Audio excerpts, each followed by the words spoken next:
कोई सरकार, कोई एडमिनिस्ट्रेशन इसका हल नहीं निकाल सकता।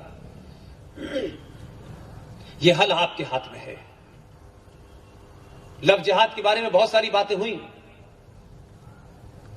मैं अपनी बात को फिर लौटा वहीं पर रिपीट करता हूं, और जो मेरी माओ की हैसियत में यहां हैं, मेरी बहनों की हैसियत में यहां हैं, और जो बेटियां हैं, उनसे एक ही बात कहता हूं।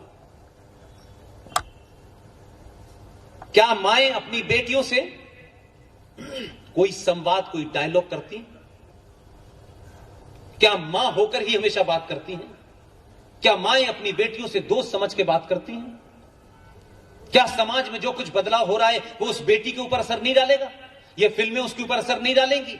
अगर उसके मन में कोई कौतूहल है, कोई सवाल है, कुछ वो जानना चाहती है, कुछ करना चाहती है, तो वो किससे बात करे? पिताजी को पैसे कमाने से फुर्सत नहीं है और भाई को मोटरसाइकिल चला के गर्लफ्रेंड के साथ घूमने से फुर्सत नहीं है। वो किससे बात करेगी? और मां जी खाना बना करके भजन सुनने चली जाती है। जब भी माएं बैठें, अपने परिवार में जितने बच्चे हैं, खास तौर से लड़कियां, उनके साथ बातचीत करें दोस्त की तरह, उनमें भरोसा दिलाएं कि तू मेरी दोस्त है, और कभी कभी यह भी कहें कि मैं तेरे साथ ही फिल्म देखने जाना चाहती हूं। आप इस संवाद को बढ़ाइए। यह संवादहीनता ने आपकी उस बेटी को अपने परिवार से अलग कर दिया है। और वही बेटी जब अपने घर में शिकायत लेके पहुंचती है कि मैं अपने कॉलेज जाती हूं, कॉलेज के फला इलाके से 4 गुंडे गंदी बातें मेरे ऊपर कहते हैं, मेरा हाथ पकड़ने की कोशिश करते हैं, तो जब वो पिताजी से बताती है घर में, एक एवरेज कर की कहानी बता रहा हूं मैं आपको, तो पिताजी बड़े ध्यानपूर्वक सुनते हैं और फिर उससे कहते हैं, कल से तुम उधर से नहीं जाना, इधर से जाना। वो सिलसिला जारी रहता है। वो भाई को बताती है डरते डरते। भाई इतना ज्यादा बिजी है, वो कहता है अब तुम्हारी वजह से किस किस से झगड़ा लेंगे, तुम घर पे बैठ के नहीं पढ़ सकती। मैं बता रहा हूं क्योंकि मैं कितनी बच्चियों से बात करता हूं इस सिलसिले में।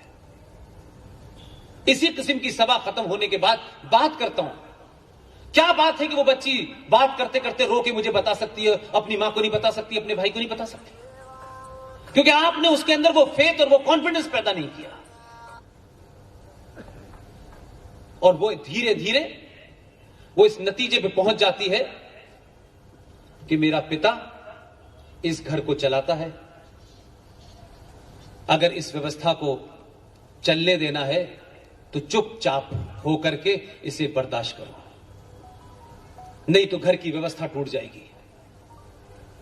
और मन ही मन उसे अपने घर में जितने पुरुष हैं वो कायर लगते हैं। वो कहती नहीं है। इसीलिए 1 दिन, 2 दिन, 4 दिन के बाद फिल्मों में दिखाई देने वाला वो माचो मैन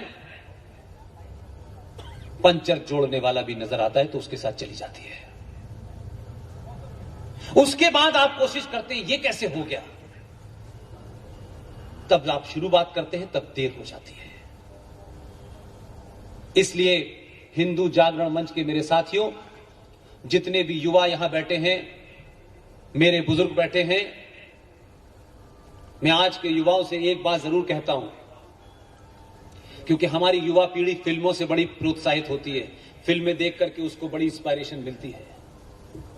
फिल्में देखिए, इसमें कोई बुरी बात नहीं है। वो तमाम पिता और पुत्रों से एक मेरी निवेदन है, बाहुबली देखी आपने? अगर नहीं देखी तो देखिएगा। मैं कोई फिल्म का विज्ञापन नहीं कर रहा, क्योंकि जिस बैकग्राउंड से मैं देखता हूं चीजों को, उससे आप भी देखें। एक सभा में एक कायर राजा,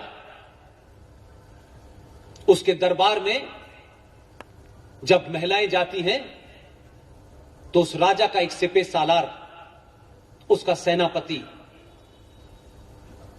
जाने वाली महिलाओं के कपड़ों में हाथ डालता है। उसी बीच में एक महिला और जाती है, वो कोशिश करता है उसके कपड़ों में हाथ डालने की, वो उसकी उंगलियां काट देती है। और भरी सभा में वो कायर राजा और उसका मक्कार सेनापति एक कहानी क्रिएट करता है और वो बताने लगता है ये किया, ये किया, ये किया। लेकिन पुरुषार्थी सनातनी हिंदू पिता और भाई को मेरी एक सलाह है। उसी सभा में वो बाहुबली आता है और जब वो पूरा किस्सा सुना रहा होता है कि ये किया, ऐसा किया, तो वो राजा की बात को नहीं सुनता। वो अपनी पत्नी धर्मसेना से पूछता है, धर्मसेना तुम बताओ क्या हुआ है। उसका अपनी पत्नी के प्रति विश्वास यह है कि वो उससे झूठ नहीं बोलेगी। राजा ने क्या कहा, सेनापति ने क्या कहा, उसने नहीं माना।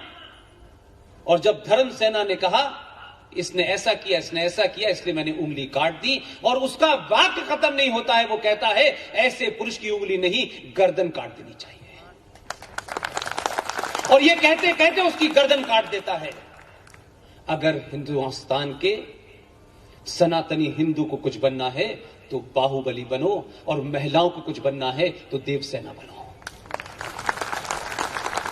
ये जो खूबसूरती आपके दिमाग में बस गई है, खूबसूरती, खूबसूरत दिखना है, खूबसूरती की परिभाषा तैमूर की अम्मी नहीं है।